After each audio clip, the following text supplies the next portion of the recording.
मेरा दावा है कि नेशनल चैनल में उतना फेक न्यूज नहीं फैलाया जा रहा है जितना यूट्यूबर्स फेक न्यूज फैला रहे हैं। नमस्कार आदाब दोस्तों, हिंद वॉइस में आपका स्वागत है। मैं हूं इकराम, हमारे साथ हैं हाफिज गुलाम सरवर।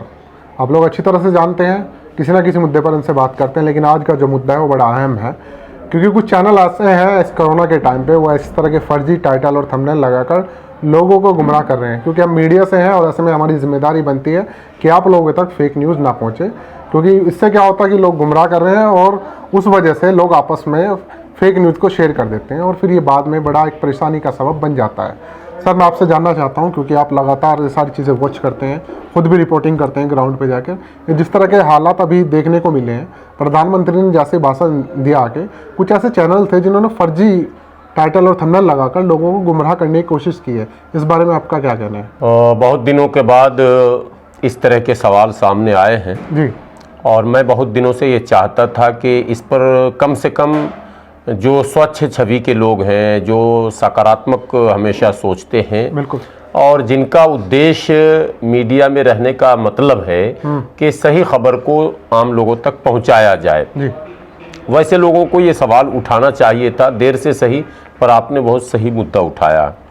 आपको आश्चर्य होगा और मैं स्क्रीनशॉट आपको दूंगा जी, और आपसे विनती करूंगा कि आप उसको लगाएंगे। बिल्कुल बिल्कुल, हम बात करेंगे, आप नाम लेंगे, मैं स्क्रीनशॉट दूंगा। एक चैनल है, अभी नाम मैं भूल रहा हूँ, लेकिन मैंने स्क्रीनशॉट ले रखा है। जी, उसने एक दिन में 4 वीडियो डाले। पहले में लिखा राष्ट्रपति का देहांत, पूरे देश में शोक की लहर।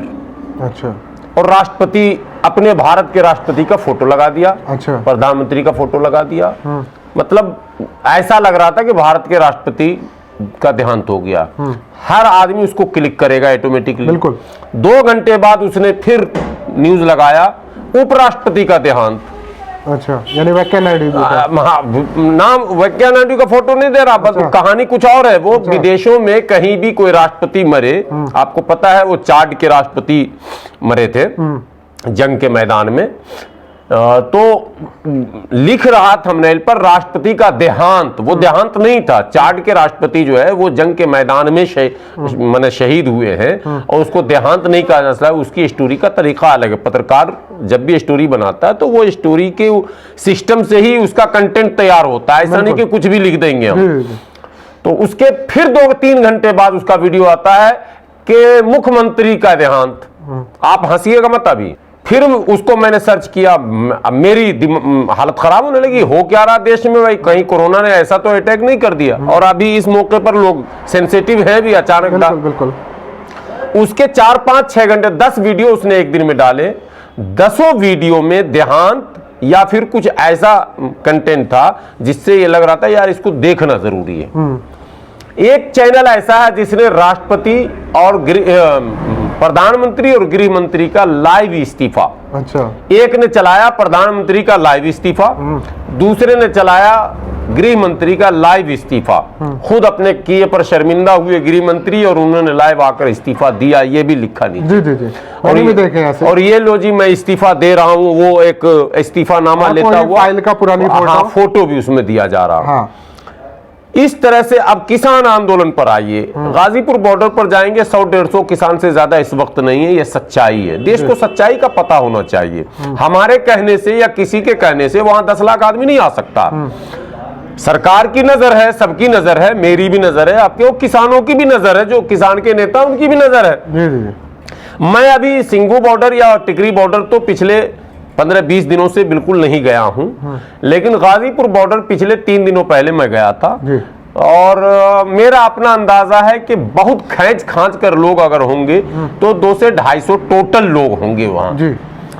अभी न्यूज चल रहा लगातार एक चैनल पर, लाखों की तादाद में किसान पहुंचे और सरकार के होश उड़े और ये हुआ और वो हुआ और चक्का जाम और अभी ये कर देंगे और अभी वो। टोटल फर्जी स्क्रिप्ट तैयार किया जा रहा। और पब्लिक से मेरी एक शिकायत है, पब्लिक से मेरी ये शिकायत है कि आप किसी भी वीडियो में एक बार ठगे जाएंगे, 2 बार ठगे जाएंगे, 3 बार ठगे जाएंगे, एक एक चैनल है, मैं नाम नहीं लूंगा, नाम लेने से डायरेक्ट मामला हो जाता है, कुछ लगा देंगे बिना बात में। आप नाम नहीं लेते, नाम मैं नहीं ले रहा हूं अभी, हालांकि मन कर रहा कि सारे नाम बता दूं, लेकिन ऐसे कई चैनल्स हैं जो लगातार फर्जी, जैसे किसी ने ट्वीट किया, उस ट्वीट का वो क्या कहता है, स्क्रीनशॉट लेता है और उसी पर वो बैठकर अपनी बात रखता है। अच्छी बात है, उस पर होनी चाहिए डिबेट, लेकिन थंबनेल में जो लिखा जाता है वो ऐसी चीज जिसको हम जिक्र नहीं कर सकते। अब आपको एक बात बताऊं, एक बहुत मशहूर चैनल है इस वक्त, लिखता है सच सबसे आगे, उसके वो इंट्रो में आप देखेंगे, उसने अभी लिखा कि बाबरी मस्जिद को तोड़ने वाला कुत्ता मारा गया। ये थंबनेल पर है। अच्छा, ये शब्द समझिए पहले, ये मीडिया का और पत्रकारों का भी कोई दायरा, कोई स्टैंडर्ड, कोई गाइडलाइन, कोई उसका भी नियम रूल कुछ तो है कि आप क्या लिखने जा रहे हैं, क्या बोलने जा रहे हैं और उद्देश्य क्या है। आप होते कौन है ये बताने वाले कि कौन मारा गया कुत्ता और कौन मारा गया कमीना। आप किसी व्यक्ति को, कोई विधायक भाजपा का मर गया कोरोना से या कोई और मर गया, वो हो सकता है बाबरी मस्जिद विध्वंस में उसका हाथ रहा हो, तो आप उसकी स्टोरी तो चला सकते हैं सिस्टमेटिक ढंग से कि ये फला साहब जिनका देहांत हुआ और ये वही है जो सन फला में फलाते, तो एक माने बचते बचाते आप सारी बात कह तो सकते हैं, लेकिन आप थंबनेल पर लिखते हैं कि वो कुत्ता मारा गया।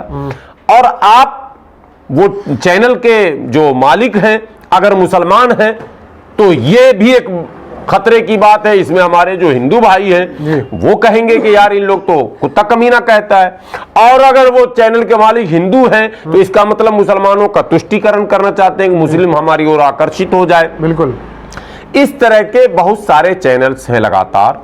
और इस वक्त मैं आपको बताता हूं कि जो चैनल बार बार कहता है गोदी मीडिया, गोदी मीडिया, गोदी मीडिया, यानी यूट्यूबर्स की बात कर रहा हूं, सारे यूट्यूबर्स की जुबान पर है गोदी मीडिया।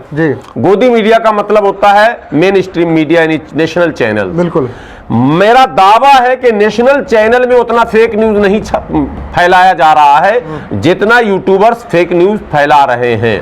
और ताज्जुब है, जिनके 10-10 लाख, 15-15 लाख, 20-20 लाख सब्सक्राइबर्स हैं, उनका पेट अभी भी नहीं भरा। कैसे सब्सक्राइबर्स हो गए ये तो जनता समझे। यहाँ की जनता पता नहीं क्या चाहती है, देश को बचाना चाहती है या डुबाना चाहती है। अच्छे लोग जिनका कंटेंट भी अच्छा है, जिनकी भाषा भी अच्छी है, जिनके पास स्टोरीज भी अच्छे हैं, जिनके पास शब्दों का भंडारण है, उनको लोग सुनने को तैयार नहीं। अरे सुनना है सुनिए, नवीन कुमार की सुनिए आप, मैं नाम ले लिया, लेना हालांकि ये उचित नहीं है।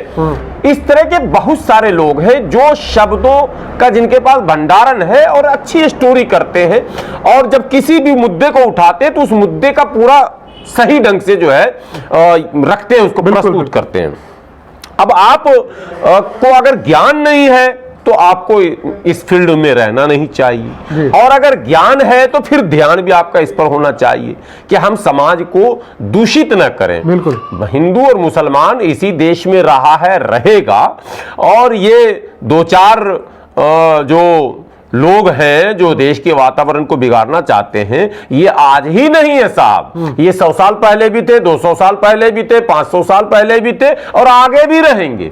लेकिन जो लोग समाज के प्रबुद्ध नागरिक हैं, उसमें मीडिया वालों का नाम सरे फहरिस्त है। उनको प्रबुद्ध नागरिकों में उनकी गिनती पहले नंबर पर हो जाती है, जो दिशा निर्देश देते हैं या यूं कहिए कि मार्गदर्शन करते हैं।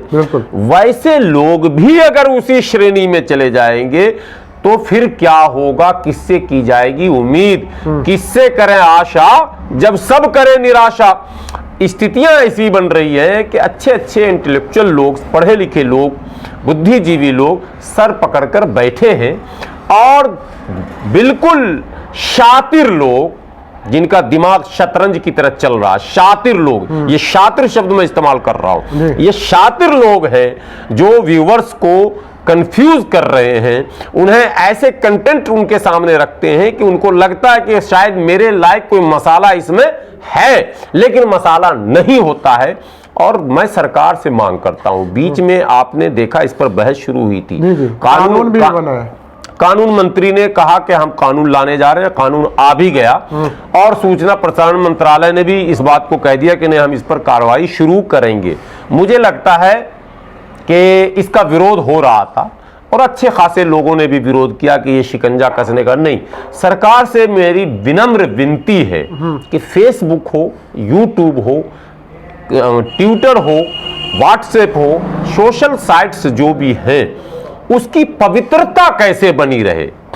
देखिए, स्वतंत्रता नहीं छीनी आप, अभिव्यक्ति की स्वतंत्रता है, बोलने दीजिए हमको, लेकिन उसकी पवित्रता, उसका मतलब वो उसकी गरिमा, उसको कैसे बरकरार रखा जाए और घृणा, द्वेष और नफरत न फैले समाज में, इसके लिए तो कोई कानून जो है बनना चाहिए। और उस पर अंकुश ऐसे पत्रकारों पर, मैं फर्जी शब्द भी बोल दूंगा, ऐसे फर्जी पत्रकारों पर जो समाज विशेष को दिग्भ्रमित करने का प्रयास करते हैं, ऐसे लोगों पर कार्रवाई होनी चाहिए।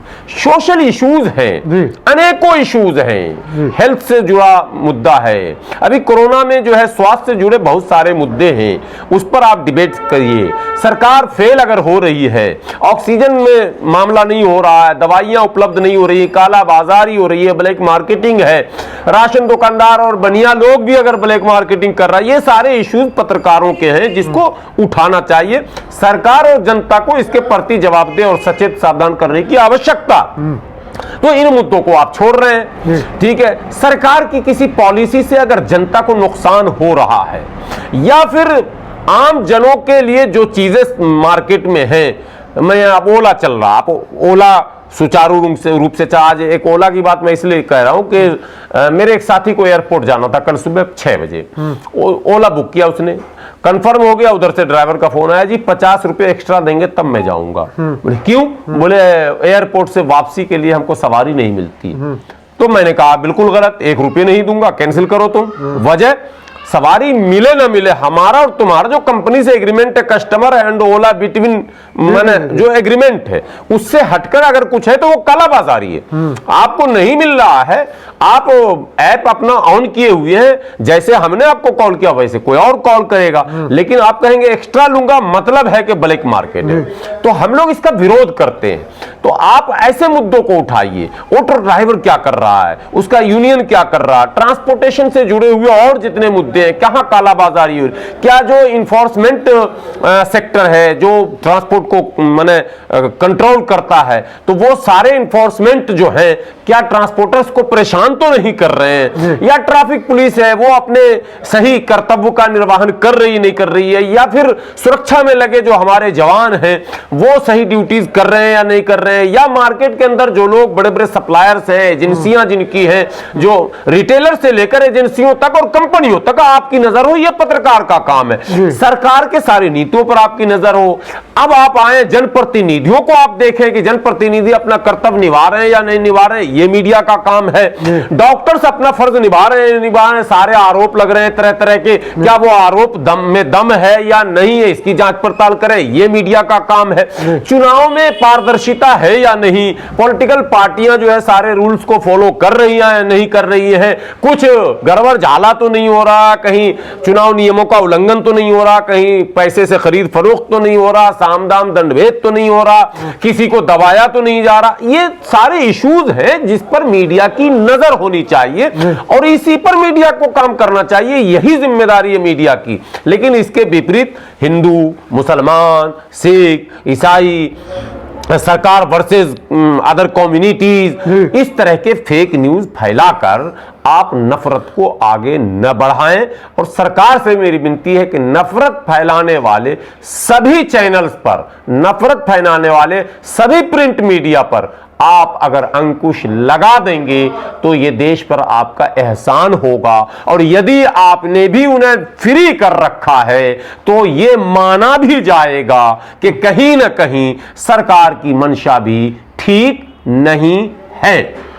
बहुत बहुत शुक्रिया। इसके साथ मैं एक चीज़ आपसे कहना चाहता हूँ कि इस तरह के चैनल ज़्यादातर क्या है कि यूट्यूब पे आप उन्हें सब्सक्राइबर व्यूवर तो मिल रहा है, लेकिन समाज में एक फेक न्यूज़ जाने से 10 लोगों में बात बनती है, फिर 10 से 20 में पहुंचती है और लोग वही समझ लेते हैं जो उन्हें परोसा जा रहा है। आज के टाइम में पहले नेताओं पे आरोप लगते थे, एक दूसरी कम्युनिटी के नेता पे, कि वो अपनी समाज का तुष्टीकरण कर रहे हैं। यहाँ पर भी आपको देखने को मिलेगा बहुत सारे चैनल दोनों तरफ से, दोनों कम्युनिटी से वो अपने ही समाज का तुष्टीकरण करने पर लगे हुए हैं। जज्बाती न्यूज़ दिखाकर, फेक न्यूज़ दिखाकर, फेक टाइटल दिखाकर। अभी प्रधानमंत्री जो लाइव आए थे 3 दिन पहले, उन्होंने कोरोना के बारे में जो बात की थी, जो सचेत किया था और लोगों को भरोसा दिलाया था एक तरह से कि मैं काम करूंगा, तो उस पर कुछ चैनल्स ने आकर दिखाया कि प्रधानमंत्री ने लाइव आकर इस्तीफा दे दिया। इस तरह की झूठी खबरें दिखा रहे हैं।